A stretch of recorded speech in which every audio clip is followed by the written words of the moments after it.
They didn't see strength when it was happening. That's the part people always get wrong. When pressure closes in, when options disappear, when the margin for error vanishes, strength doesn't look impressive. It looks quiet. It looks restrained. It looks like someone refusing to lose cohesion, when losing cohesion would have been understandable. You weren't dramatic under pressure. You weren't loud about it.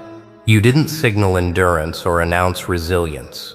You absorbed weight without advertising the cost.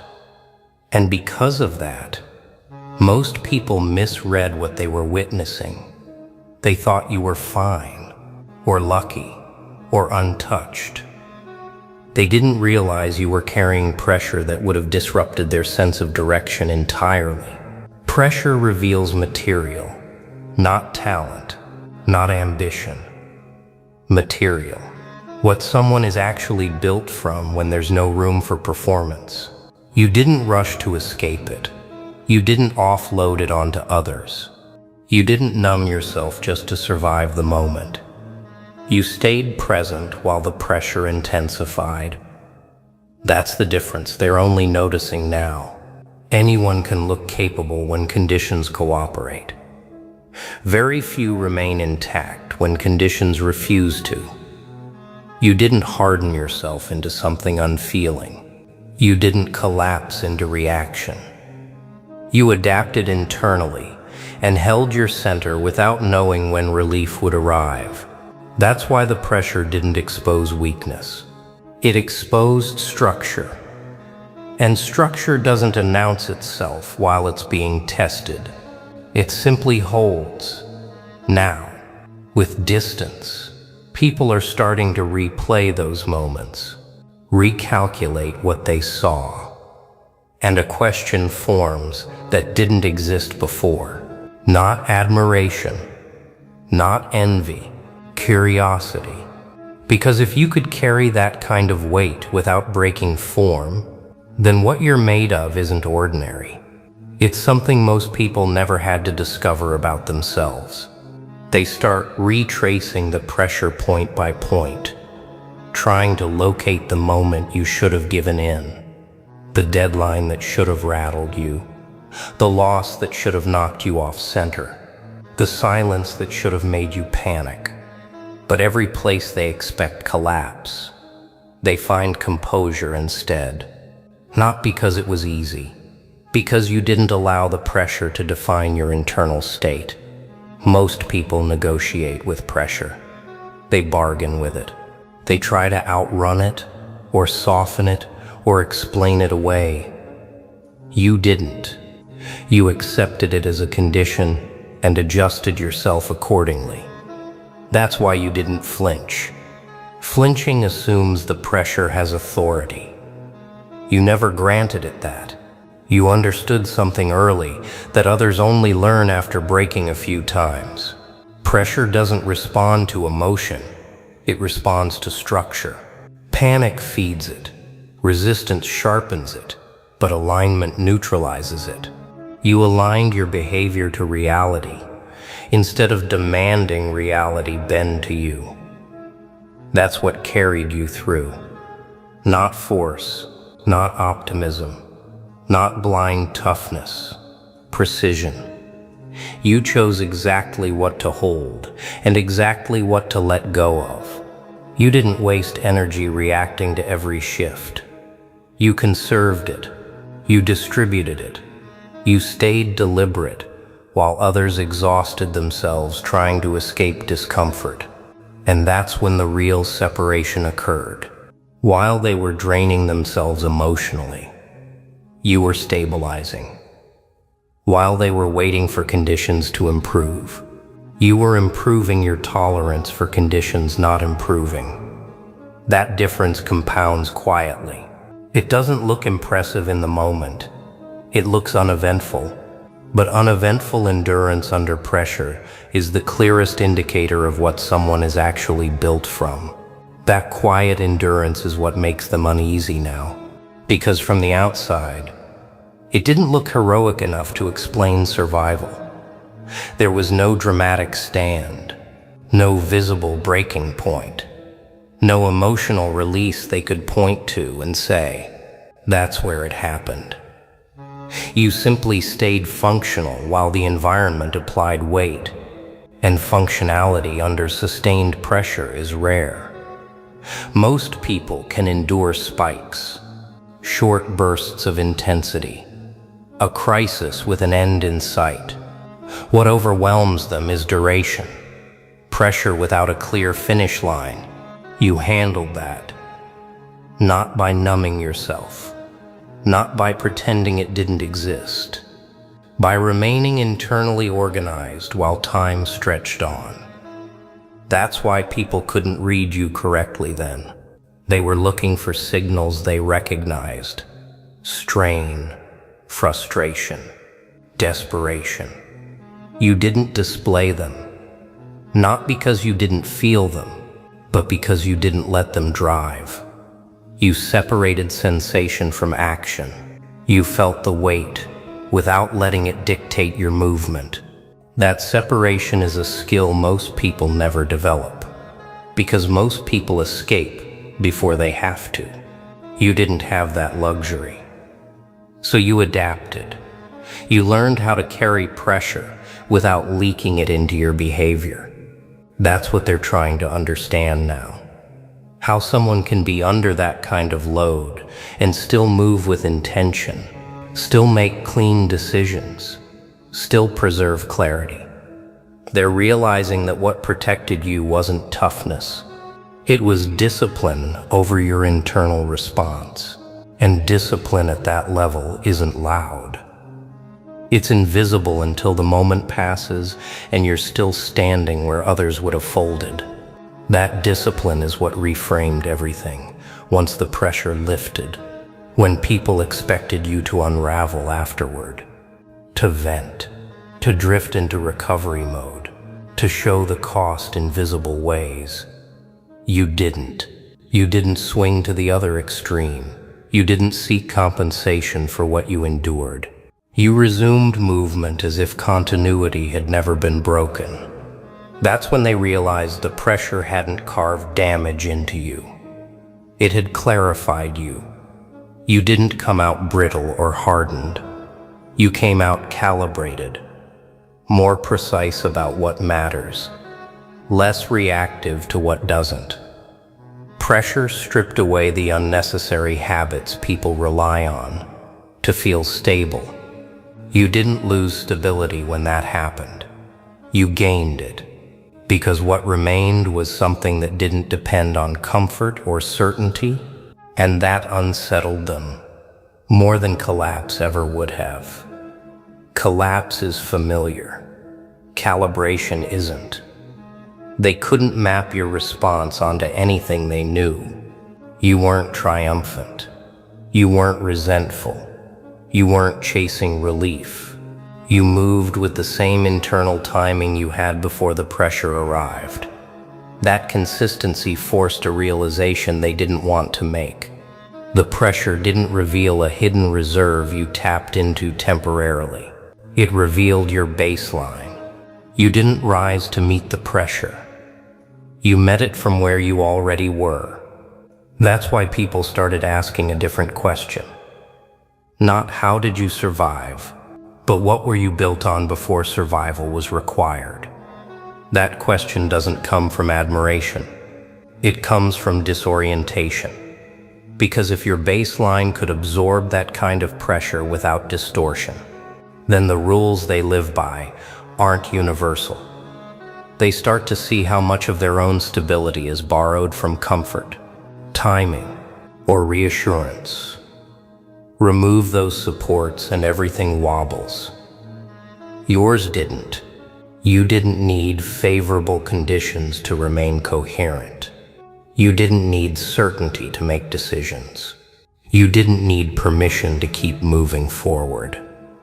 That's why pressure didn't draw chaos from you. It drew clarity. Clarity about what could be dropped, what could be delayed, what could be endured without commentary. Most people try to manage pressure by managing appearances. You managed it by managing inputs. You controlled what entered your internal space and what didn't.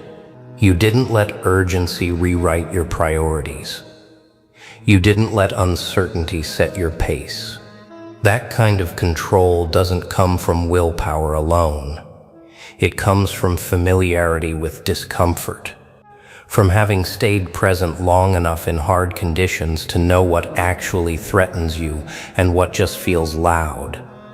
They begin to understand that what carried you through wasn't extraordinary talent. It was an internal order that didn't give way when the environment became unstable. And internal order under pressure is something people can't imitate. It either exists or it doesn't. Yours did. That's why the pressure didn't command you.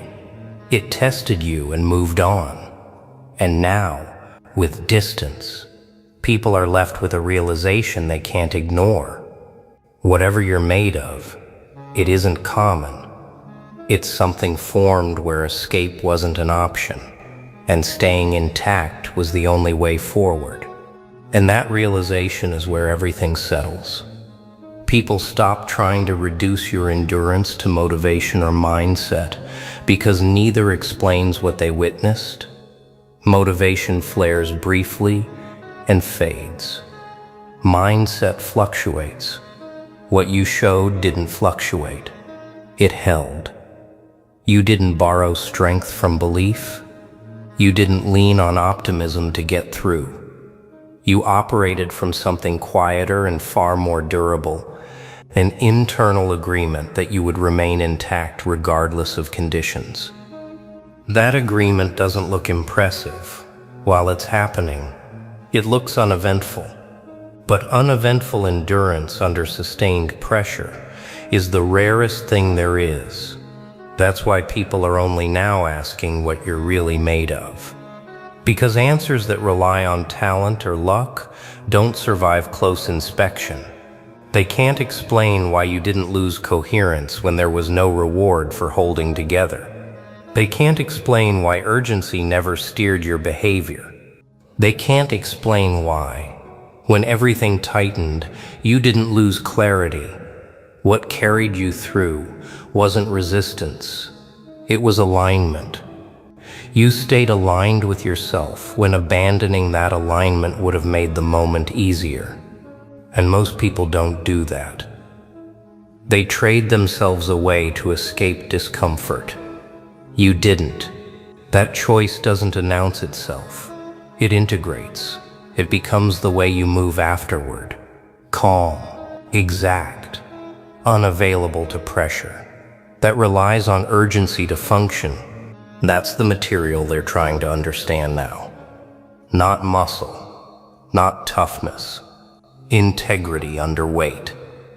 And once someone has seen that in action, they don't forget it. They don't test it again. They adjust around it. Because pressure only works where something is willing to give. You proved, without saying a word, that you weren't. And that adjustment is the last signal.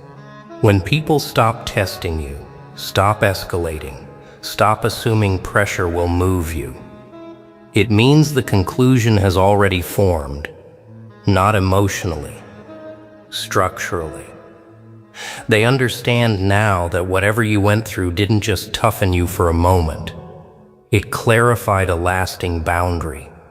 You don't bend, because bending was never part of how you survived. You learned early that breakdown resolves nothing. That urgency offers nothing. That pressure only has influence over people who need relief. You didn't. You stayed with the weight long enough for it to reveal its limits. And once you've seen the limits of pressure, it never feels absolute again. That's why you move the way you do now, unrushed, unprovoked, unavailable to timelines built on uncertainty. People feel that immediately. They sense that whatever they might try has already been tested somewhere you don't talk about, somewhere they wouldn't have lasted. That's why the question keeps circling back to the same place. What are you really made of? Not because they want to copy it, because they know they can't. It was formed where exits weren't available and excuses didn't work. It was formed by staying intact when disintegration would have been easier. And once someone has seen that kind of material under pressure, they stop asking for proof. They stop expecting reaction. They adjust. Quietly. Permanently. You handled pressure most people never could, and now they're trying to understand how. But the truth is already in front of them. You didn't step away from yourself when it mattered, and that's something pressure can't touch. What follows after that understanding isn't attention, it's restraint. People no longer feel the urge to push you into situations to see how you'll react. They don't manufacture urgency around you. They don't lean on pressure as a shortcut, because they already know where that road ends. You become someone they account for, not someone they test. That's the quiet outcome of enduring what most people don't. It doesn't turn you into a symbol. It turns you into a reference point. Others recalibrate themselves in your presence without realizing they're doing it. They slow down. They choose words more carefully. They hesitate before trying to rush outcomes. Not because you demand it, because something in them recognizes that pressure has already failed here. You don't need to protect this state. You don't maintain it through effort.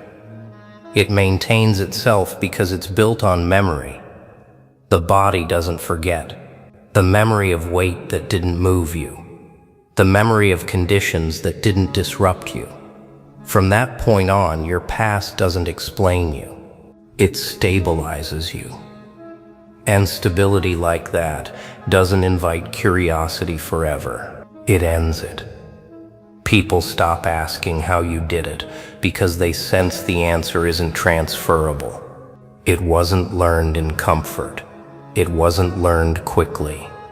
It was earned where most people choose escape instead.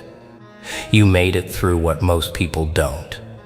And once that's understood deeply enough, there's nothing left to say. The pressure already asked its question, and you already answered it by staying intact. And that's where the story ends for good. Not with explanation, not with admiration, with certainty. The kind that doesn't need to be spoken because it's already integrated into how people move around you. They no longer wonder what would happen if things got hard again. They already know. They don't imagine how you might respond under pressure. They've seen enough to understand that pressure doesn't bargain here.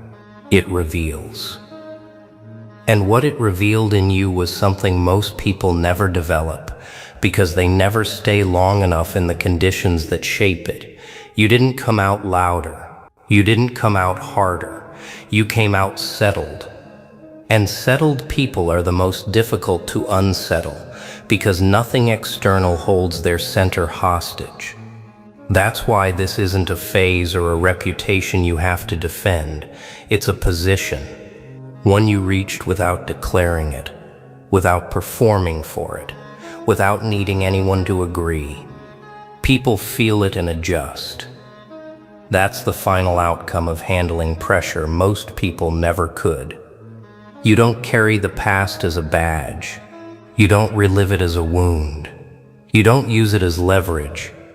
It simply exists as proof that when conditions tightened and escape was available, you stayed. When pressure was understandable, you remained intact. When disintegration would have been easier, you held alignment. And alignment under weight doesn't fade. It becomes the standard by which everything else is measured. They're trying to understand what you're really made of, but the answer doesn't sit in words.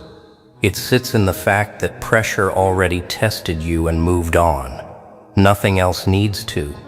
And if there's anything left after that, it's this. pressure didn't just test you once and leave. It changed how the world approaches you going forward. Not because you demand respect, because respect is the natural response to something that holds. People don't challenge what already proved its limits. They don't rush what already endured urgency. They don't try to undo what has already been through conditions far more demanding than the ones in front of them now. That's why this isn't a moment you revisit, or a story you tell. It's a quiet baseline that guides everything ahead. You don't announce it. You don't protect it. You don't even think about it anymore. It's already installed. Pressure asked its question in the only language it knows. You answered without words, and answers like that don't echo. They settle. They close the door behind them. You handled pressure most people never could. Not by becoming something new, but by staying exactly who you were when giving up would have been easier. That's what you're really made of. And once that's known, nothing else needs proving.